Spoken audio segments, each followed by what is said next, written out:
BBC Radio Merseyside. If you could put your hands up in the attendees room, I'll come to as many of you as we feasibly can. Thiago Alcantara is the player who will be on shortly after when Jurgen has completed his part of the press conference. Okay, Vinny, you've got the first two, then we'll go to Ian from TalkSport, then we'll go to Carl from the BBC. Hi Jurgen, hope you're well. I am, hi. First of all, Jurgen, obviously in the last few days we've seen Ole Gunnar Solskjaer leave his role and Mauricio Pochettino linked with the job as well. I just wondered if you could give us an insight into the kind of challenge that it is when you're expected to compete with the likes of Liverpool, City and Chelsea as a manager, but also being compared to the respective managers at those big clubs as well.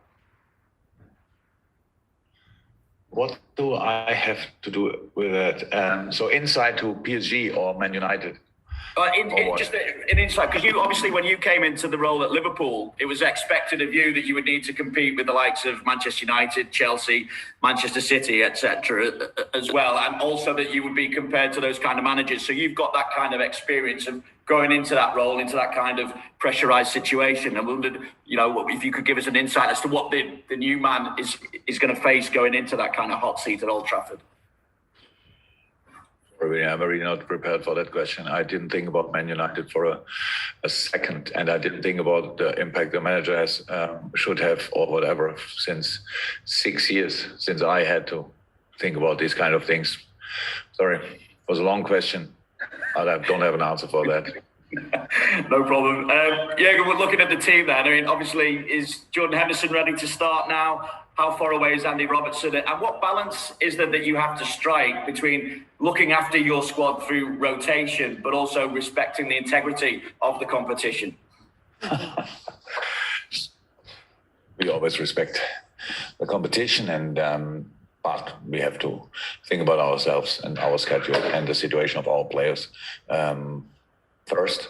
And we will see. Yesterday, would say maybe it was not at 100%.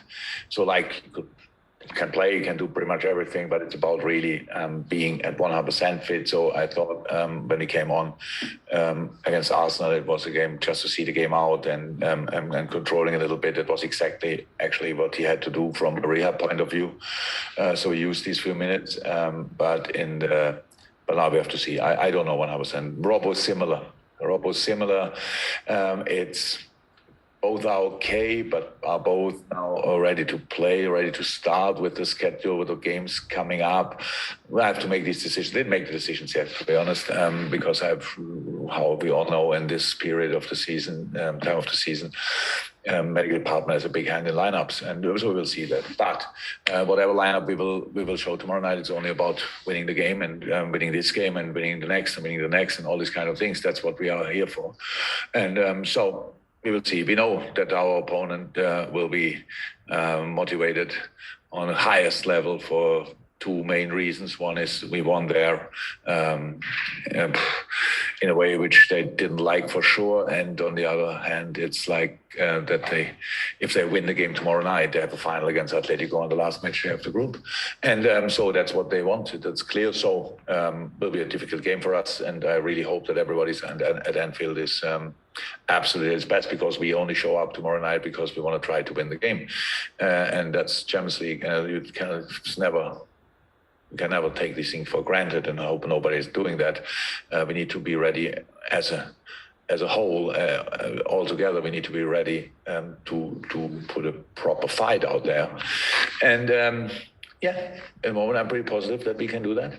It's difficult to prepare. No, the difference is when you sign a contract for LFC as a manager, then pretty much, and as a player, pretty much you have to win all games. Each game you play, everybody expects that, and so it means there's a lot of pressure on your shoulders, and that's a little difference that we don't have to win the game tomorrow, but we want to win the game tomorrow. That's we can show how that looks, to be honest, and I really hope that it gives us the freedom to play, and but keeps the desire to defend and all these kind of things, and that's what we have to see tomorrow. We all know in our Champions League history since I'm here, we usually fight until the last second of the last game of the group stage to get somehow through the group. That's this year different, but that's really it's the only difference. And actually, it's not in my mind. Really, but I know it's a difference. It's just we try to win the football game tomorrow night, and hopefully we can do. Thank you, Ian. Okay, I've got all the attendees I can get into the panel now, so there's no point putting your hands up. You can then start putting your hands up again for when Tiago is here as our player for the press conference. But Carl from the BBC next, and then we'll go to Fernando, who's one of our, I presume, Portuguese journalists who's listening in. But Carl from the BBC first. Hello, Jurgen. Hi, Carl. On Taki Minamino, he scored on Saturday, didn't he, against Arsenal last goal. How hard has it been not to play him when he has been good for you this season, when he has come on? And is it important for him to get more minutes with the African Nations Cup coming next year as well? Asian Cup, wow, okay. He played for Japan the last few games because he's in a great shape. That's how it is. And that helps always when you want to start football games for a club and country. You're better in a good shape, and he's in exceptional shape. So we knew that, and that's why it's important for us. I said it before, or not, maybe not said it, but I knew before the game that Taki is pretty much our first option for changing on 5 positions for the Arsenal game. And that says a lot, and because he can play all these different positions. And when he came on, it was just a wonderful moment. So like 40-odd seconds on a pitch and scoring the goal. From that moment on, you can see his confidence now, which how the confidence grew in the last few months, and how good a player he is. And so really pleased for him, really. And he will get his minutes definitely. Okay, thank you, Carl. We'll go to Fernando, and we've also got Francisco in from Portugal as well. Do we need the headphones, Fernando? Do we need it? Will this be in Portuguese? You're on mute, my friend. If you could take the mute off, and then if you want to ask your question. Fernando, I don't know if our translator can tell Fernando that he needs to take the mute off. Yeah, no problem. Oh, there we are. Well, I'll tell you what, we will come back to Fernando. We will go next to Carl Markham, who's always a wonderful understudy. That's the mute button furthest away I ever saw. Yes, indeed. Let's just go to Carl Different Markham. room. Fernando, we'll come to you in a second. We're going to go to Carl Markham first. Carl. Hi again. Carl? No, You won't need the headphones. You're all right, I think. Well, at least I hope you are. Anyway. I just wondered, the last time you played a Champions League tie where nothing was riding on it, Diogo got injured, was out for 3 months. I wonder how much that was against Midtjylland. I wonder how much that plays on your mind. And people talk about a Champions League victory is worth, quite a lot of money. So you've got to balance that out. But I've seen player welfare takes precedence over everything, presumably. Come on, Carl. These kind of things. It's really easy to sit there where you sit, or where all the people who judge us in these moments to sit and say, leave him out. We leave them all out and play with a team which is not a Champions League team. We don't have enough players for that, by the way. And then nobody can get injured. But what the first question was, I think, from Ian, how much we respect the integrity of the competition. So it's so easy to sit in your chair and ask these kind of questions, to be honest. We have to line up a team who has a chance to win the football game, and the Diogo situation was very unlucky, and I hated it, and I made the decision. But would I have done the decision the same again? That's the only question I have to answer. Yes. Again, because you need stability. We cannot play football games like here with this lineup, and next game lineup who has no chance to win a game, and then I bring them back again. The players need rhythm, all these kind of things. So really, it's that you only bring it up. I don't think it's fair that you bring up this old story that the player got injured. They all can get injured. Do I make the decision who? I don't care if he gets injured with the lineup tomorrow night. No, I can't, and I will not. These things happen in football, and hopefully nothing happens tomorrow. I would have preferred to answer the Portuguese question to me. Yeah, thank you. Right, Fernando, can you give it a go now with the mute off, if possible, please? Sorry, Fernando, you still need to take the mute off. Fernando can hear us. Yes, now. You can, yes. That's great. Fernando, can you take... There we are, yes. Fire away, sir. No? No. I don't hear. No. We still can't hear you, I'm afraid, Fernando.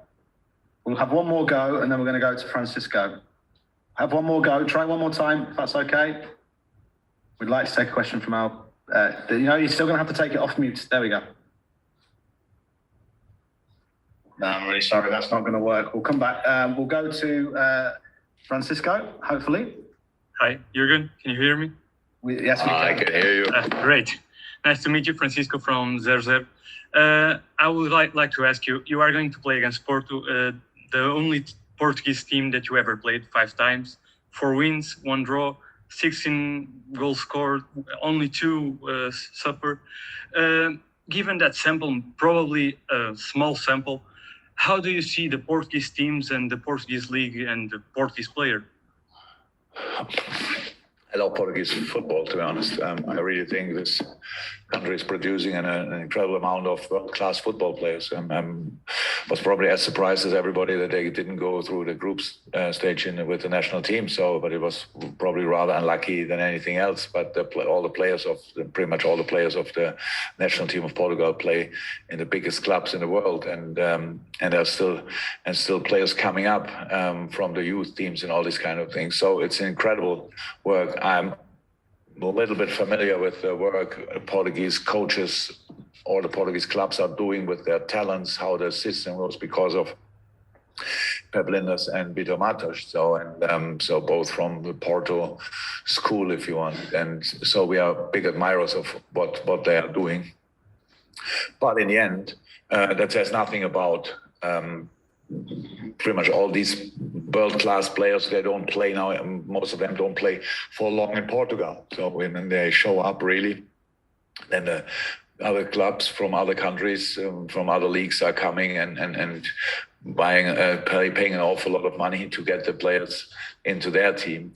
And that does help, obviously, the Portuguese league. But still, incredible players there, technically incredible, talented. Everybody, all the teams are, from a tactical point of view, on a really high level, plus the probably typical Portuguese mentality and desire to be really competitive makes them really uncomfortable. And I have no explanation really for the results we had at Porto, to be honest. It's yes, we were good, but in moments we're really good. We are good, by the way, but the last game especially was really unlucky for Porto. So without a number 1 centre-half pairing, early injury in the game, all these kind of things didn't help. We scored in the wrong moments for them, in the right moments for us. So all came together. But we don't see it like that. We never did. We prepare for an incredibly strong Porto team tomorrow. They have a lot to play for. And I mentioned already the competitiveness of Portuguese people. So we all will feel that. And what we need here at Anfield is an exceptional atmosphere from the first second. If we want to win the game tomorrow, we have to win it together. And that's really important. And I hope we can create this kind of atmosphere, and then will not be easy for Porto as well. Okay, thank you very much. Right, we're going to go to Dom King, Paul Joyce, and I'm going to have one last chance with Fernando at the end. If it doesn't work, it doesn't work, and then Thiago Alcantara is going to come in. But Dom, then Paul, and then we'll have one last go and then finish it. Jurgen, it might seem a good opportunity for Tyler Morton to get some minutes on the pitch at some point tomorrow night. It was just there was a very endearing picture of you hugging him before he went on against Arsenal on Saturday night. I was just wondering if you could give us an insight into the progress that he's made this season and the opportunity that he has to get some experience in the Champions League. I don't know what will happen tomorrow night, but the progress from Tyler Morton is pretty impressive. So Tyler had the full preseason with us. In the preseason, he was one of all the kids we had in the preseason with us. You could see his technical skills and all these kind of things, but how well educated and well behaved young people are.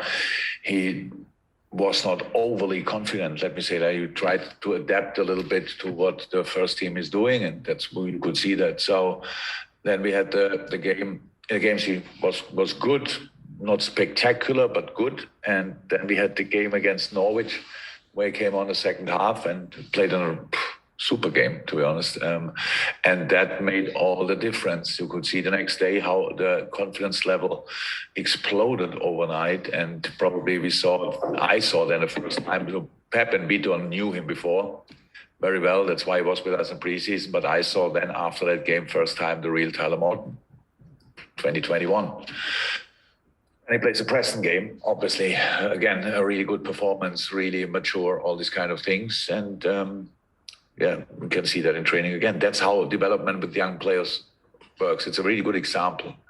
We can speak a lot about these boys, and we can let them train with us. But as long as we don't bring them out on the pitch, they, or let me say like this: bringing them then in a game in the right moment has the biggest impact from all the things you can do to help them. And Tyler's a really good example for that. So he's in a good place, I would say, at the moment. Pretty sure he would give the same answer. And now let's work from here. Thanks, Dom.